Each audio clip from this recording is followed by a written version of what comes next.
The next one is cranial nerve 8, which is her hearing. So I'm going to do, what I'm going to do is I'm going to occlude one side of her ear and I'm going to ask her if she can hear me whisper. Yes. The other side. Yes. Okay, perfect. Alright, so she was able to hear me without any sort of problems. The next test is, I'm going to do the Weber's test. So with the tuning fork is I'm going to strike it and I'm going to place it on the middle of her forehead. I'm going to ask her if she can feel a vibration. So, Yes. alright, and the next one is called the Rhines test. So with this test, I'm going to strike, I'm going to put it behind her ear, and then ask her for I'm going to ask if she can feel the vibration, and then place it right next to her ear and ask her if she can hear the tuning fork. Yes. Alright, and do you hear it? Mm-hmm. Alright, and then on this side, do you feel the vibration behind your ear? Yes. And then do you hear it? Yes. Alright, perfect. Alright, so I'm going to place this down. And the next one is cranial nerve 9 and 10, which is the glossopharyngeal and the vagus. So with this one, I'm going to grab a pen light, is I'm going to ask her to swallow. Okay, and then can you open your mouth for me and stick out your tongue? And I see the uvula is present in midline. Okay, perfect. And so with the last cranial nerve test, cranial number 12 is the hypoglossal. I'm going to have her stick out her tongue. And I see that her tongue is midline. I don't see any sort of deviation, which is good. All right, and then done with that, and then moving on to next to the motor function is I'm going to have her stand up. Okay, I'm going to have her stand up and I'm going to have her walk that way and then walk back. As she's walking, I'm looking at her gait, her coordination, her balance, making sure that her arms are moving equally. All right, Marcy, you can come take a seat. I'm not seeing any sort of shuffling gait. I don't see unsteady gait. She was moving her arms equally, and she did not have any sort of swaying at all. Next, what I'm going to do after that is called the Romber's test. So if she can stand up for me again, have her eyes closed and her hands sticking out, and while she's doing that with her eyes closed, and so while she's standing up, I'm gonna take a look and see if she is having any sort of swaying, which I don't see, which is a positive thing. So go ahead, Maram. You're good. You can take a seat. And I did not see any sort of swaying, which was a good thing. She does not have any sort of gait issues, and she did not lose her balance. The next test is I'm going to have my patient with her hands out. She's going to slap her thighs. Okay, fast and quickly. And she's doing that equally. She's doing it quickly. I'm not seeing any sort of impairments neurologically while she's doing that. You're good, Mom. The next one is I'm going to have my patient touch my fingers and her nose, and I'm going to have it on a different side of her view.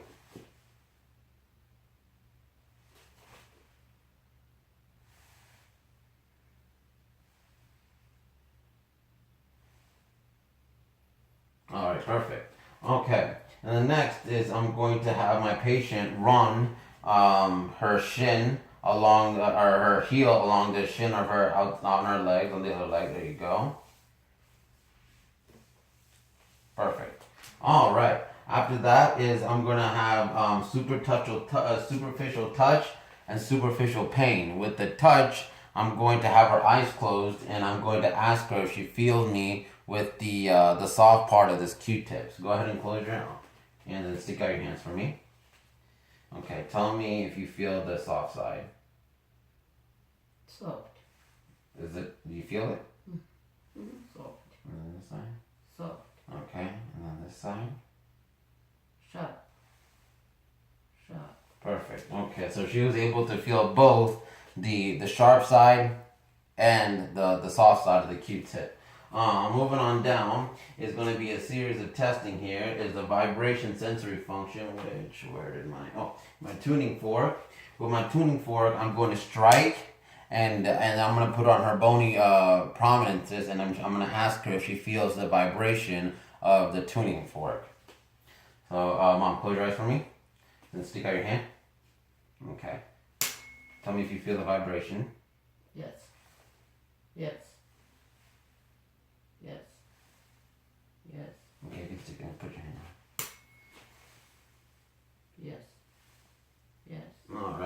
she was able to feel the vibration of the tuning fork, which with every bony prominences, her wrist, her bilateral knees, and bilateral ankles with the tuning fork vibration. Next one is going to be another series of tests, the stereognosis. With this one is I'm going to have the patient close her, where's my objects? Close her eyes. And with this one, I'm going to have, where's the other one? I'm going to have two objects here. With her eyes closed and with her hand out, I'm going to put an object in her hand, and she has to tell me if she can identify which object I'm giving her. Coin. Okay, so she was able to feel the coin. It's a pen. Okay, and she was able to identify both the coin and the pen.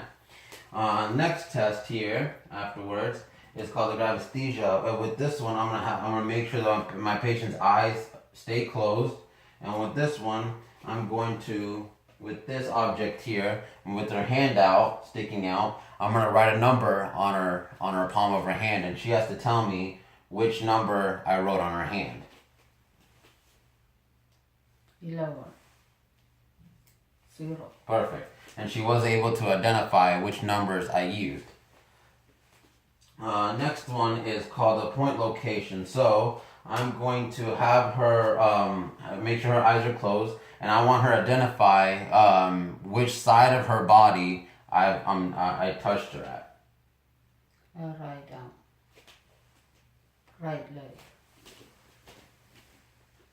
Left leg.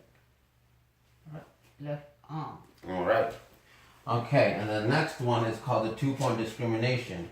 With my paperclip here that I had folded up, the top part is the first is 1 point, second is a 2 point. I'm gonna run down her feet, and she has to tell me if she feels 2 points or 1 point.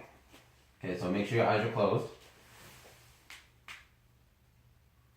2. 1. Okay, and she was able to tell me correctly if it was 1 or 2. The next one is the extension phenomenon, and I'm going to touch one arm on the other arm, and she has to tell me which side was touched. So, Right arm.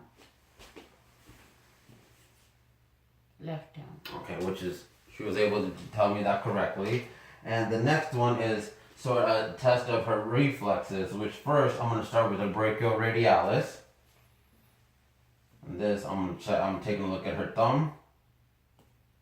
Okay, and the thumb was able to react to that. All right, and then I'm gonna go up to her bicep here. Okay, and on this side.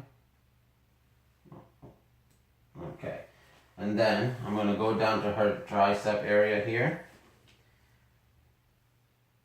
Let's put this arm down. Okay. And on this side, straight down. Okay. And then I'm going to go down to her patella. I'm going to strike very gently. The other side. Okay. And then going down to her Achilles here. And then on the other side. Okay. All right. So I did see in all of her body parts that checked her reflexes, it was there. Which is a normal finding. So the next one is I'm going to have her lay down in bed, and with this one I'm going to take a look at her plantar reflex, or Babinski, with the running with the reflex, or with the reflex hammer. I'm going to go down from the heel of her foot all the way up her leg, and I'm going to see what her reflex is going to be when I do that. Okay, and I saw that her toes fanned out and her foot flexed. On this side, and I saw the same reflex as well, which is a normal finding. So this concludes my neuro assessment. Thank you for watching.